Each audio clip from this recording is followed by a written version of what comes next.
I was invited to join Andy Budgeon and friends on Monster Project, a Volvo 70, for the race to Eddystone and back.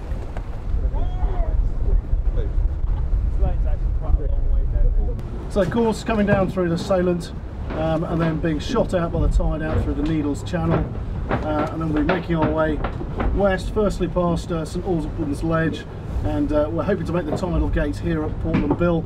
Tide is turning this evening, Saturday evening, at approximately 1700, so we'll be looking to get west of the Bill, and then we'll be making our way across Lyme Bay to Eddystone Rock, so hopefully get round the rock before midnight tonight. On the way back we'll be broad reaching back across Lyme Bay. The course past Portland Bill and St Albans Ledge is the same, however once we get back up towards the Isle of Wight we'll be heading north of the Shingles Bank and then in through past Hurst Castle to finish just off Lymington in the western end of the Salient. We belted off the line with our code 0 up, working the crew hard, with ex-Olympic 49er sailor Andy Budgeon on the helm. Shortly after the start, preparations were made for the first of many sail changes, in this case replacing the code 0 with the A2 spinnaker. There was a small delay in hoisting due to difficulties with swapping sheeting from the code 0 to the A2. We're just getting our A2 out. We've been a bit underpowered down here, but it's hard to know what the wind was going to do, so we now got the A2 up. Well, we just better put it up. Hopefully that gives us a bit more power down for this last part of the Solent. Will bravely went up on the halyard to attach a new sheet. I don't know, I guess like you gotta do a job. It's a bit of an adrenaline rush swinging out there, you know, it's just up one halyard and nothing else. But if it's the only way a job's gonna get done, you know, there's no other way to do it, I guess. Tonnerre, the Kerr 46, probably our nearest rival that got a good start close to the green, was still shadowing us as we passed Hurst. After leading out of the Solent, tactical discussions continued on two strategy options: stay inshore past St Albans and Portland, risking lighter winds, or go offshore to get better pressure and a late afternoon left shift to the west. The offshore option was favoured. We dropped the A2 for the code 0 as we required a narrower angle to the wind. The less complicated bareheaded drop hoist was chosen due to the light conditions. The code 0 was swapped for the Genoa and then later to the J2 as the wind increased, keeping the crew on their toes. James and Andy discussed forecast and strategy at the nav table. Options of tacking back inshore early are raised, but both decide to keep to the offshore plan. Ben has just said that the wind has dropped a little bit and he's comfy at the moment. He's comfy to hang on to that. Yeah, he's happy to, because it's dropped. We're doing 10 knots and he says it's dropped. So it's been down. Yeah. Cool. Yeah. We'll hang on to it as long as we can. Okay. Well, on the next tack out, we're going to be tucked in here somewhere. So, I don't think going in there will do anything. I don't think it's a bad thing. On the basis, the wind stays roughly the same direction. So this is the dream, I guess. You know, sailing on these kind of boats is, you know, it's the pinnacle of the sport, I guess. And if you don't want to go forward in dinghy racing, I guess offshore is the way to go. And the Volvo Ocean Race or the Volvo 70s is definitely a good way forward. Meanwhile, the off-watch enjoy a well-earned cup of tea at the Volvo equivalent of the saloon table. While on deck and approximately 30 miles offshore, the B-watch, making the most of the sunshine, decide to start making the best of the left wind drift to head back to the mainland, as the winds forecast to start going round to the north after 8 p.m. The wind has increased to 20 knots at approximately 260 degrees magnetic.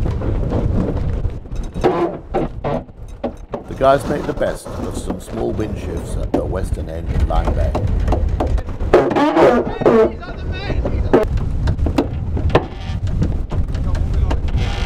The navigator keeps his eye on the ley line to start point to make sure we don't overlay, and at sunset we're approximately 20 miles from start point. Doing 10 knots, with our closest rival, Tonnerre, who took the inshore route, some 10 miles behind. Towing the water, the FAR 52, who followed us offshore, is nowhere to be seen.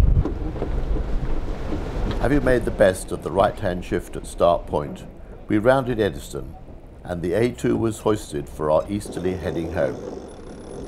The wind had dropped to under 8 knots, allowing Tonnerre, our nearest rival, to catch up to 6 miles behind. Angle, we're probably 20 degrees out on start point at the moment, so we need to come up another 20 degrees.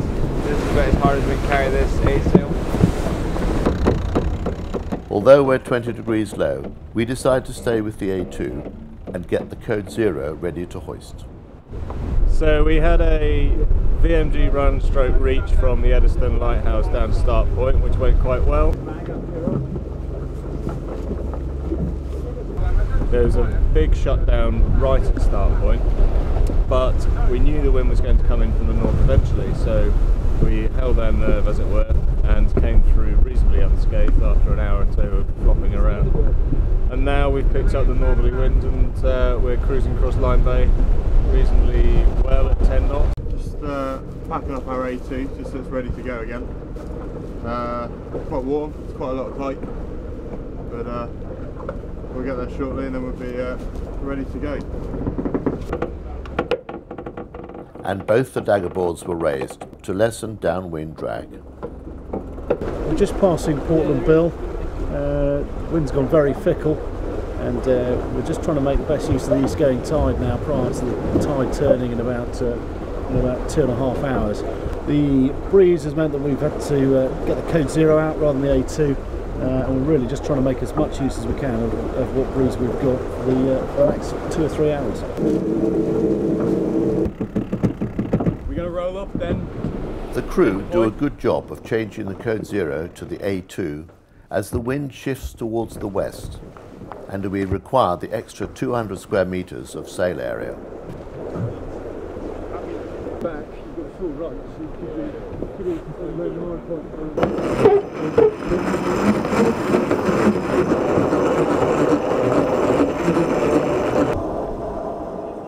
And now we jibe gently along the Dorset coast in the morning sunshine. As we head towards the Needles, the wind freshens and the boat really starts picking up pace. And we continue into Christchurch Bay and the last leg towards the finish. Meanwhile, behind us in Lyme Bay, the two Kerr 40s were closely match racing and holding on to their 30 miles behind us. But we eventually took line honours by over 4 hours.